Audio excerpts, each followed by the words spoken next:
Hi, everyone, and welcome back for part two of chapter three in Psych 3510. In part one, we discussed the different sort of broad categories of variables, why understanding those sort of different types of variables is important. We also introduced the three possible claims or types of claims that you can make based on research: frequency claims, association claims, and causal claims. In part two, we're going to spend our time discussing how we interrogate those uh, three types of claims that can be made about the world. Because just because someone makes a claim, right? I can claim almost anything I want, right? I can just say the words and make a claim. Just because someone makes a claim doesn't mean that we should believe it. What we should do is put the claim up to sort of rigorous critical analysis and then come out the other side with some sort of understanding about how strong that claim is, how likely it is to be correct, how sort of much we should believe it, those sorts of things. And let's not forget that what we're talking about is research, right? Someone does a research study, and at the end of their study, they make a claim. And so, really, what we're talking about here is how to critique the research that has been done.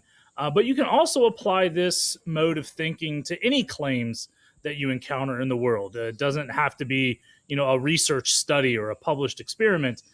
This can sort of broadly apply to life in general. So, what does it mean to interrogate a claim? Right? We use the word interrogate because it means to sort of dig deeper, right? Peel back the layers. The face is the claim, right? Just what you see on the front is the claim. But there's stuff behind the claim, right? Presumably the researcher engaged in some research activities. And because they engaged in research activities, making various choices along the way, we can critique essentially those choices that they've made, the manner in which they have conducted their research, and it can give us insight into the strength of their claim. Okay, so this is really important. We first need to define our four claims, or I'm sorry, define our four validities, and make sure that we can keep them separated and understand how different they are. So we have four claims, I keep doing that. We have four validities: construct validity, external validity, statistical validity, and internal validity. Each of these has to do with a particular element of research. So, construct validity is where we investigate how well the variables in a study were measured or manipulated. So, remember how we talked about how we operationalize variables? So, if the construct we might want to examine is well-being, and then we have to come up with some way to measure well-being. We have to make some decisions, and those decisions have pros and cons, as we discussed. So construct validity is the process of evaluating whether the way that the variables were measured and or manipulated is a valid way to assess that larger order construct. Right? So that's a good way to remember what construct validity is we have the larger order construct, right, well-being, and did we measure it in a valid way? Did we manipulate the variables in our study in a good, valid way? External validity is basically how far do the findings of this claim generalize to the larger population? Does this claim adequately apply to all humans? Right, that would sort of be the largest amount of external validity you could have. Right, that this finding is generally true for all humans. Does it apply only to men or women? Does it apply only to children of a certain age? Does it apply only to people of a particular race or religion or living in a certain area of the world, right? To whom does this finding apply? Because not all research is going to apply to everyone, right? One issue that's often brought up in academic social science research or behavioral science research is that a lot of our data come from college students, right? Big research labs exist at universities, and universities have right there in front of them, thousands and thousands of students from whom they can collect data. And that's great, right? But what if you're at a university that's not very ethnically diverse? Then it means your research might not apply to other ethnicities. What if the findings only apply to college students, right? Not everyone goes to college.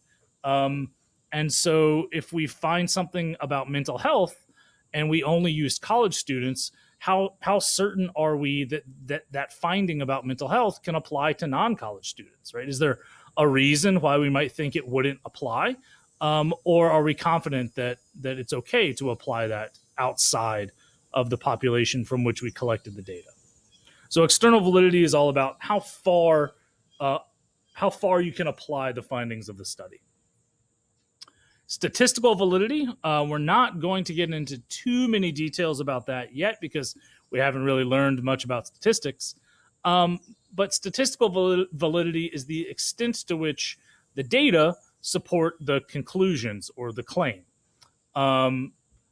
That seems straightforward, but it not necessarily always is straightforward. Right? Statistics have various elements to them that might make us either more or less confident in a claim based upon the results, right? So sometimes you could do a study and the data knock it out of the park, right? It's obvious, it's a grand slam, right? No one can deny, right, that this is that the statistics point to exactly what our claim is.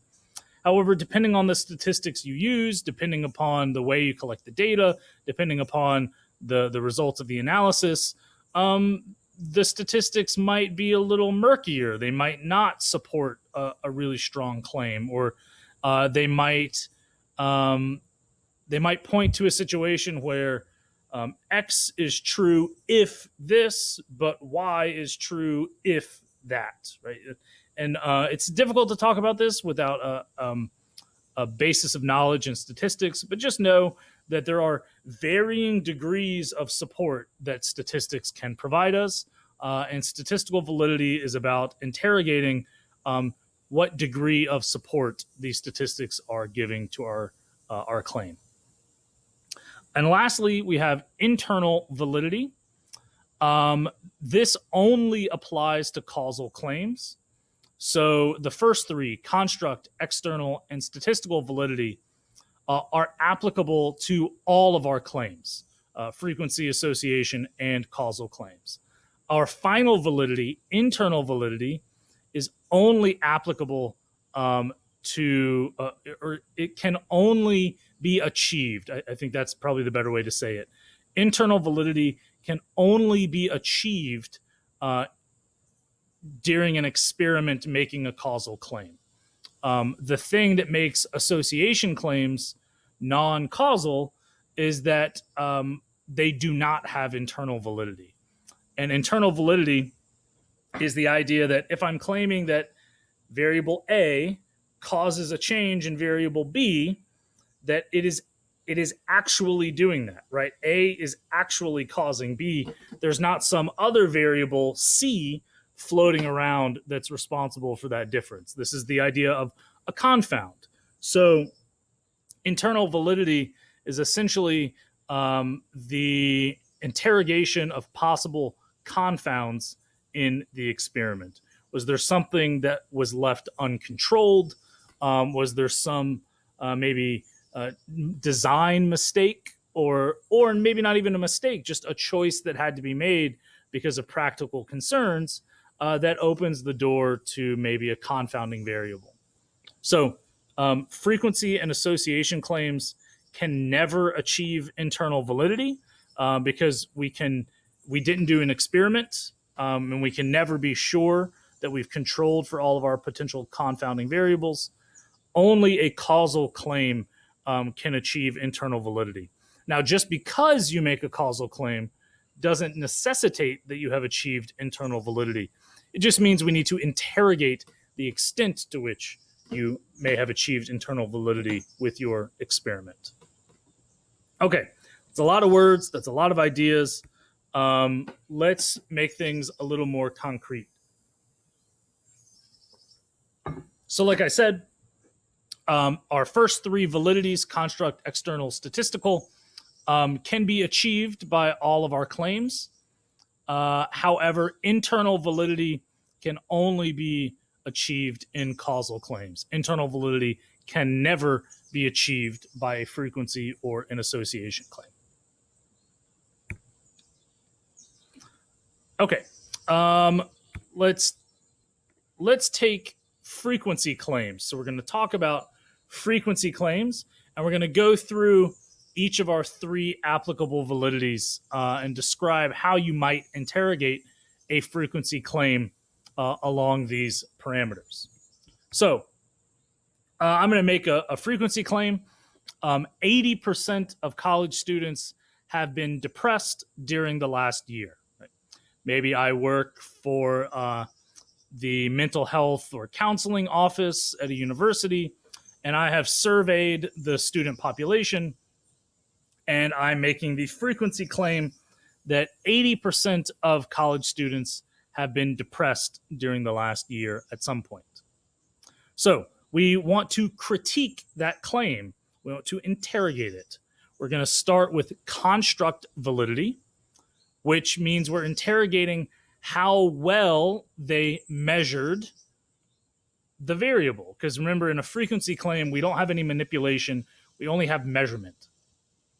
So how well did we measure depression? Meaning, did we use a standardized survey or tool that exists in the literature, right? That was developed by professionals and has been confirmed in other studies?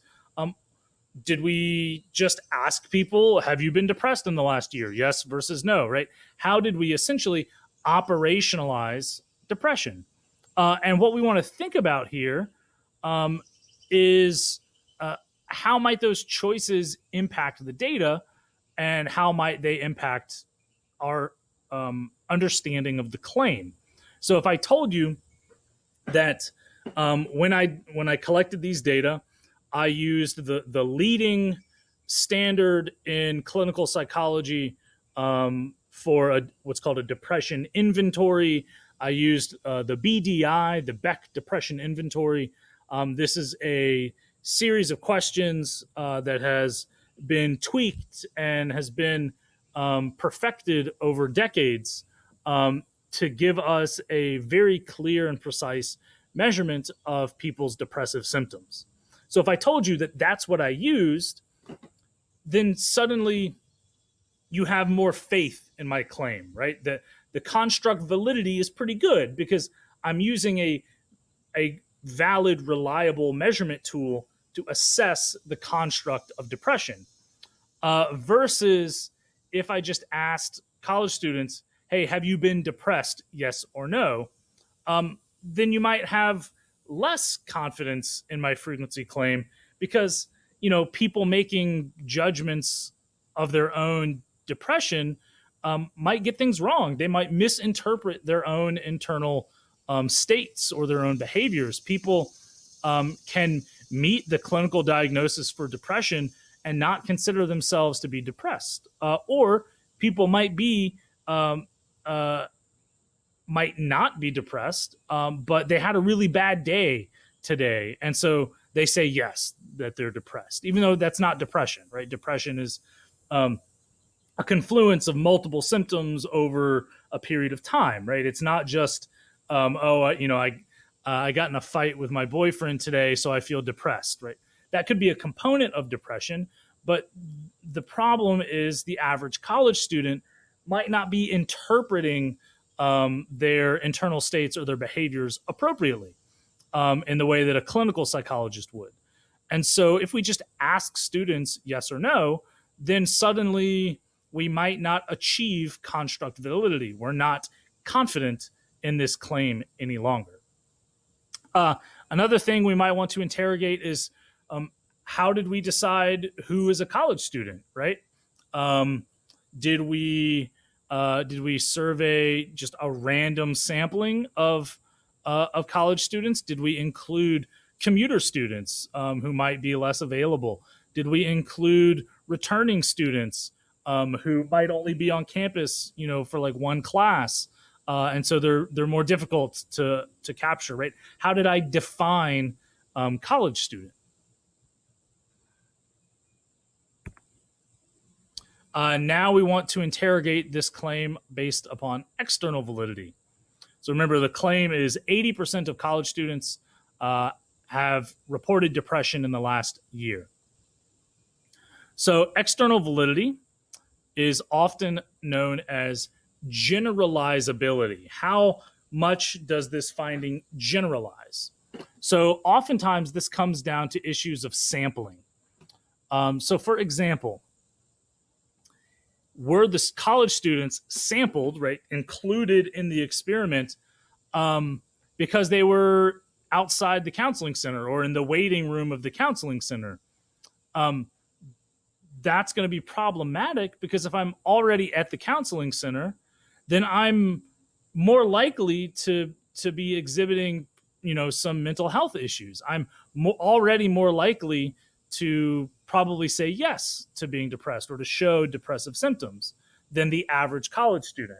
So if I take a sample of students based on the convenience of them being at the counseling center, that's a real problem for generalizability because I'm no longer getting a random sampling of college students. I'm getting a self-selected sample of college students who are already showing up to the counseling center. That's not what I want, right? That means that this finding probably does not apply broadly to all college students, even at my own university, much less other universities, right? We have to ask questions about the demographic makeup of the sample. If this study was done at Georgia State is one of the most ethnically and racially diverse universities in the country, as a matter of fact.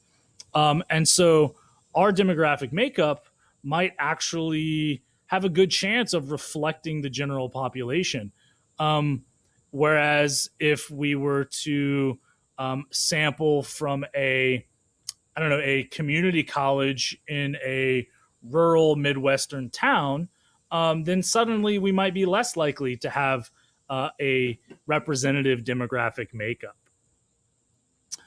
If I did this experiment, let's say at a private religious school, the people at that school, the demographic makeup of that private religious school is going to differ dramatically from the general demographic makeup of the country or college students in general. So we have to interrogate, who exactly was included in this study. And now, that's not to say that all research must be perfectly and completely generalizable. Maybe if I'm working at a private religious institution, maybe that is my research question. Maybe I don't want to generalize to the general population. I'm asking a research question about, college students of my religion, right? That's the purpose of the study. The purpose of the study is not to generalize. The purpose of the study is to learn something about this specific group. And if that's the case, then we don't need to worry about generalization so much, right? Because the very purpose of the study is to be less generalizable. So this external validity is about sort of balancing the generalizability with the purpose of the study. So, for example, if I might be interested in studying alcohol abuse in Native American teens, right? We know that in the United States, Native Americans are at have higher rates of all kinds of difficult issues, mental health issues, alcoholism, obesity. Um, they're more at risk for all kinds of things.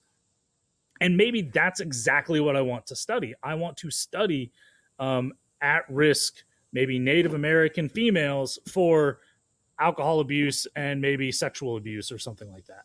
I don't want to generalize, right? The purpose is to help this particular community. And so generalization might not be so important in that case. Statistical validity. So again, without really knowing a whole lot about statistics, we can just talk generally about my claim of 80%. Statistics usually come with sort of a conceptual margin of error. This is often based upon the sample size, the number of students, or the number of individuals in the study. Because remember that when I sample, let's say 100 college students or 200 college students, I'm essentially making an estimation of the actual population, which is all college students. And so when I come up with 80%, that's an estimation. I might have a margin of error of, plus or minus 5%. And so the different statistics will have different sort of ways of conceptualizing margin of error. It won't always be percentage points, right? That's just the case for this example. But statistics will provide us with some kind of thing like a margin of error. You often hear this in like political polling, right? So this candidate, candidate A is leading by 3 percentage points over candidate B, but the margin of error for the poll is plus or minus 4%, which means anything could happen, right? If you're leading by 3, but the margin of error is 4, then you could swing from being up by 7 to being down by 1, right? So we wouldn't put a lot of confidence in that poll versus a political poll where the candidate is up by 10 percentage points and there's only a 2% margin of error. We would be very confident in that poll that candidate A is going to beat candidate B. And so a lot of we're in an election year right now, so a lot of statistics actually goes into things like political modeling and predicting outcomes. There are a couple really awesome sites run by statisticians. My favorite is 538.com. That's just type out the numbers 538. It's run by a bunch of statisticians.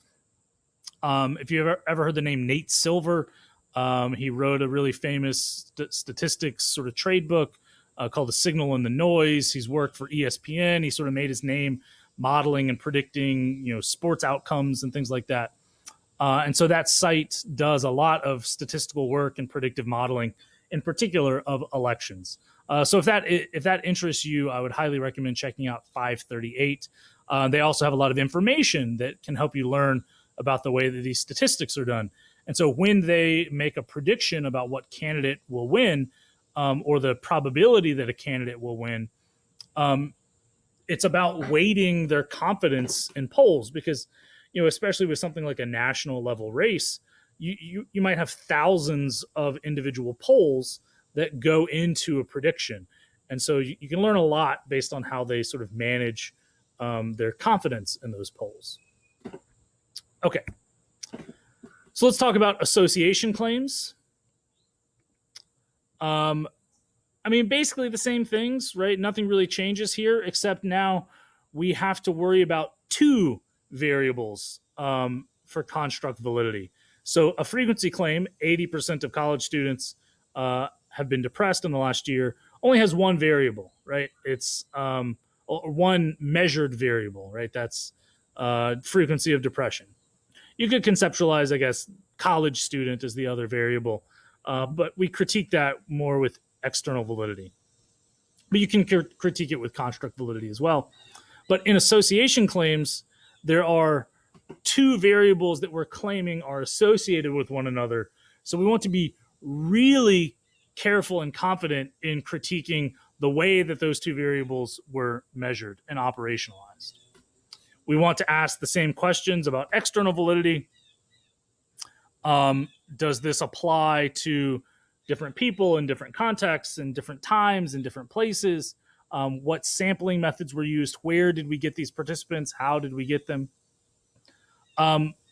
One good example of external validity or a potential problem with external validity, and we'll approach this again when we talk about sampling.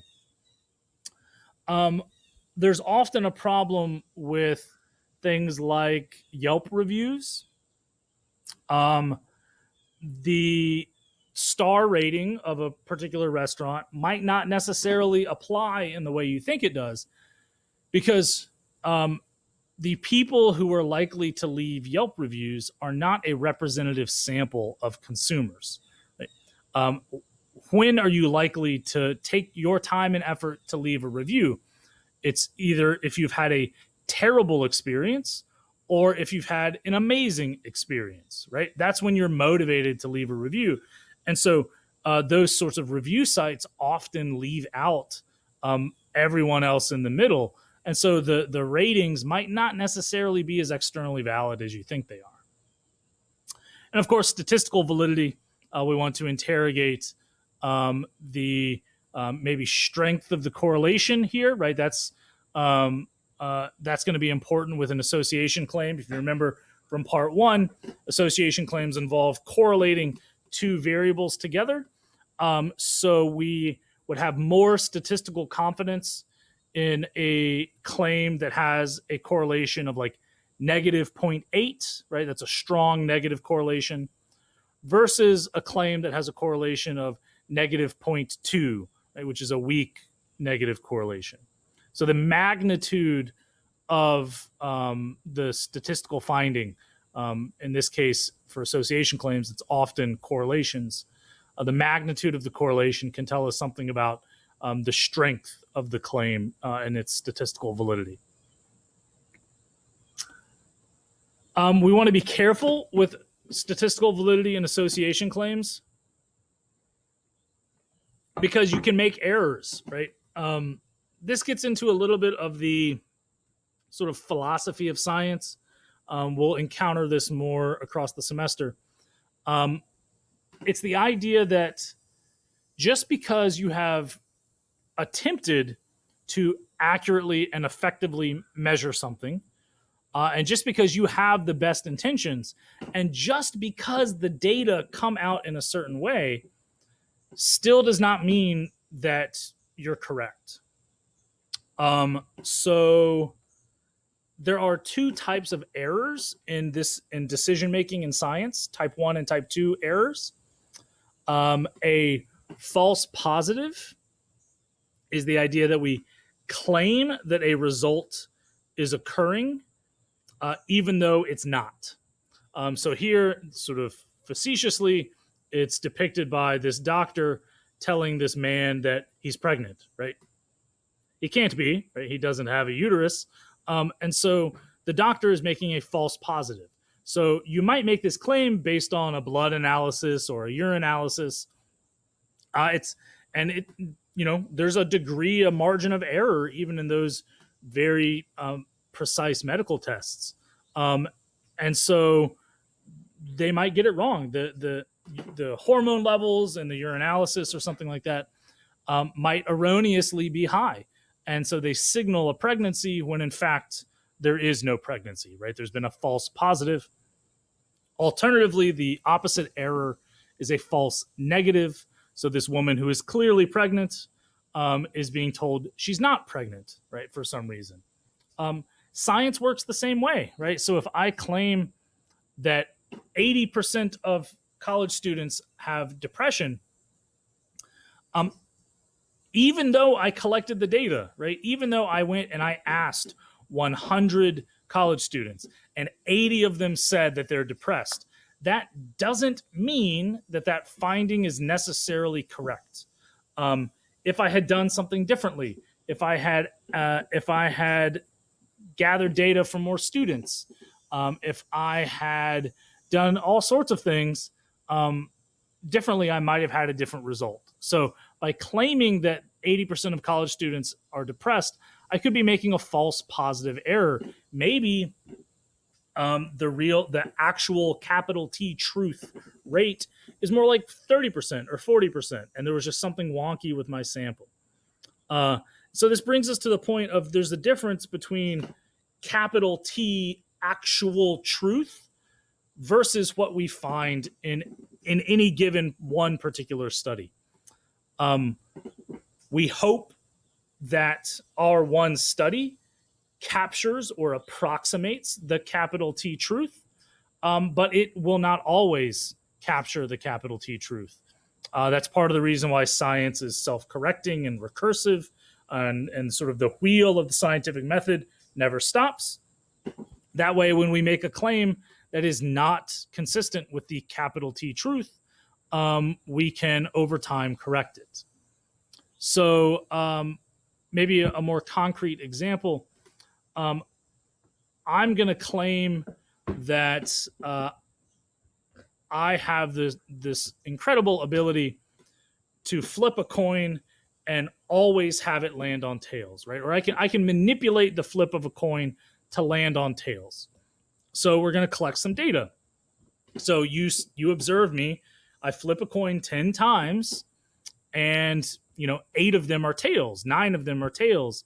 And you might think, ooh, yeah, I mean, that's pretty good evidence, right? He can clearly manipulate the flip of a coin. He got 9 out of 10 tails.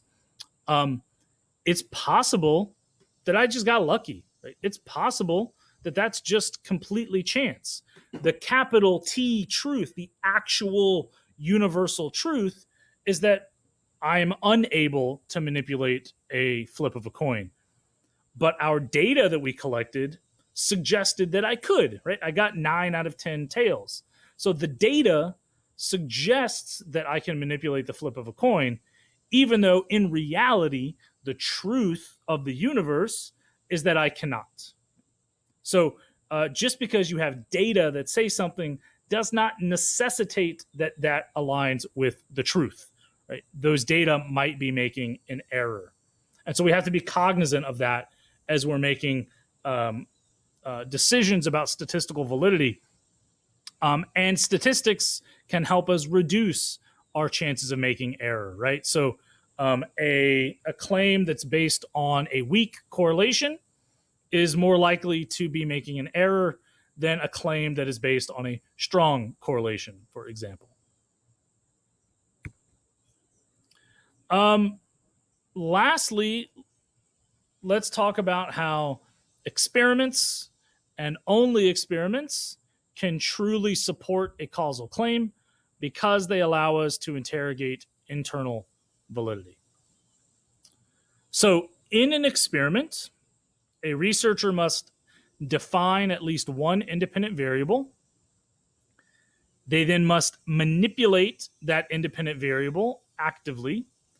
They must randomly assign participants to the categories of that variable, and then they must measure an outcome, which we call a dependent variable. So the independent variable is the thing that we manipulate. The dependent variable is the thing that we measure, the outcome. So on the right here, you have real data from an experiment done with 6-year-olds comparing their the gains they made on an IQ test. So that's our y-axis, the average, the mean increase in IQ, based upon what kind of lesson they were placed in. So what the researchers here want to do is ask the question, do music lessons increase children's IQ? So the independent variable, the thing that is manipulated, is the type of lesson. We have 4 categories or 4 levels. Remember that term from part 1. We have 4 levels of the independent variable. children were randomly assigned to either receive no lessons at all, to receive drama lessons, to receive musical voice singing lessons, or to receive keyboard lessons. So imagine you have 100 6-year-olds who are going to participate in the study, and you use maybe like a random number generator to put 25 into each of these 4 groups randomly. So we have manipulated an independent variable type of lesson. We have randomly assigned children into each of those levels. And then we are going to measure an outcome, which is IQ, or here they depicted it as increase in IQ. So looks like what they did is do like a pre-IQ, and then they had some amount of time where the lessons occurred, and then a post-IQ test. So only when we do things like this can we make a causal claim, because what we're controlling for is the type of lesson that is given, right? We have no lessons, a non-music lesson, and then 2 different types of music lessons. So notice that this is important because it's possible that any lesson, right? It doesn't matter what the lesson is, it will increase IQ. And in fact, the drama lessons, those kids increased IQ, but they increased IQ about the same as the kids who had no lessons. Only in the musical groups do we see substantial increases in IQ. So we're controlling for a confound, which could be type of lesson or non-music lesson. Also, we're controlling for the type of musical lesson that was given. It would be conceivable that that an increase in IQ from music lessons only occurs if a child is learning a physical instrument, a keyboard, a guitar, the drums, a trumpet, right? A physical instrument. And then it might not apply to singing, to voice lessons. But by having a voice lesson and a physical instrument lesson, what they do is they control for the different types of music lessons. And so this suggests, since they both increased in IQ about the same degree, that it doesn't matter what type of music lessons, just it's music lessons in general that increase children's IQ.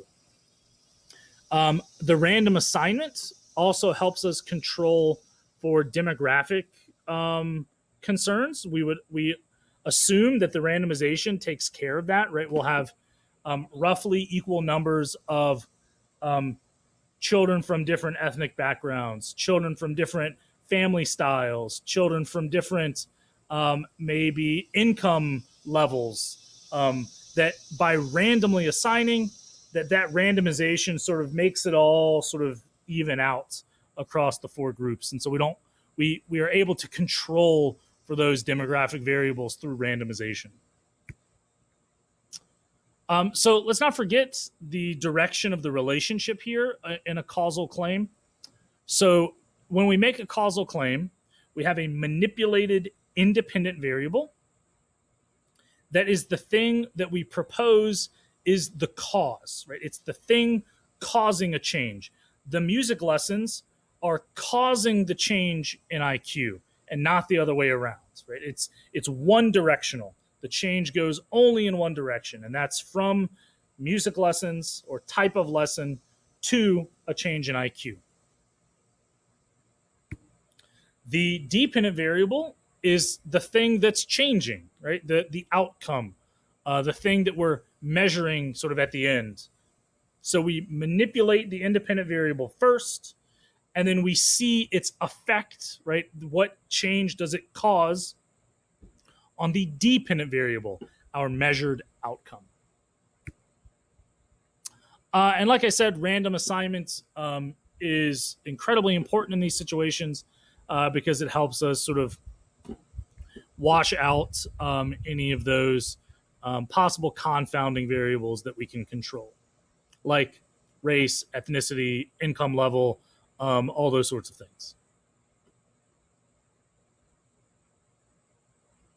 So if we are going to make a causal claim, a causal claim must satisfy 3 criteria.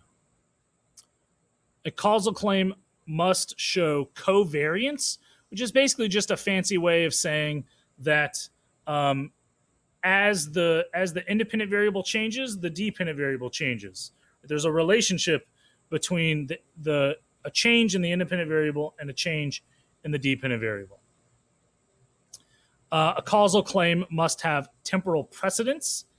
This seems obvious, but the manipulation of the independent variable must occur before the measured variable of the dependent variable, the outcome in time, right? In order for variable A to cause a change in variable B, variable A must come before variable B, right? The manipulation of variable A has to precede the measurement of variable B in time. That's just a law of the physical world, right? Since we don't currently have time travel. And then we have to have internal validity. Again, this is the idea of controlling for other possible alternatives.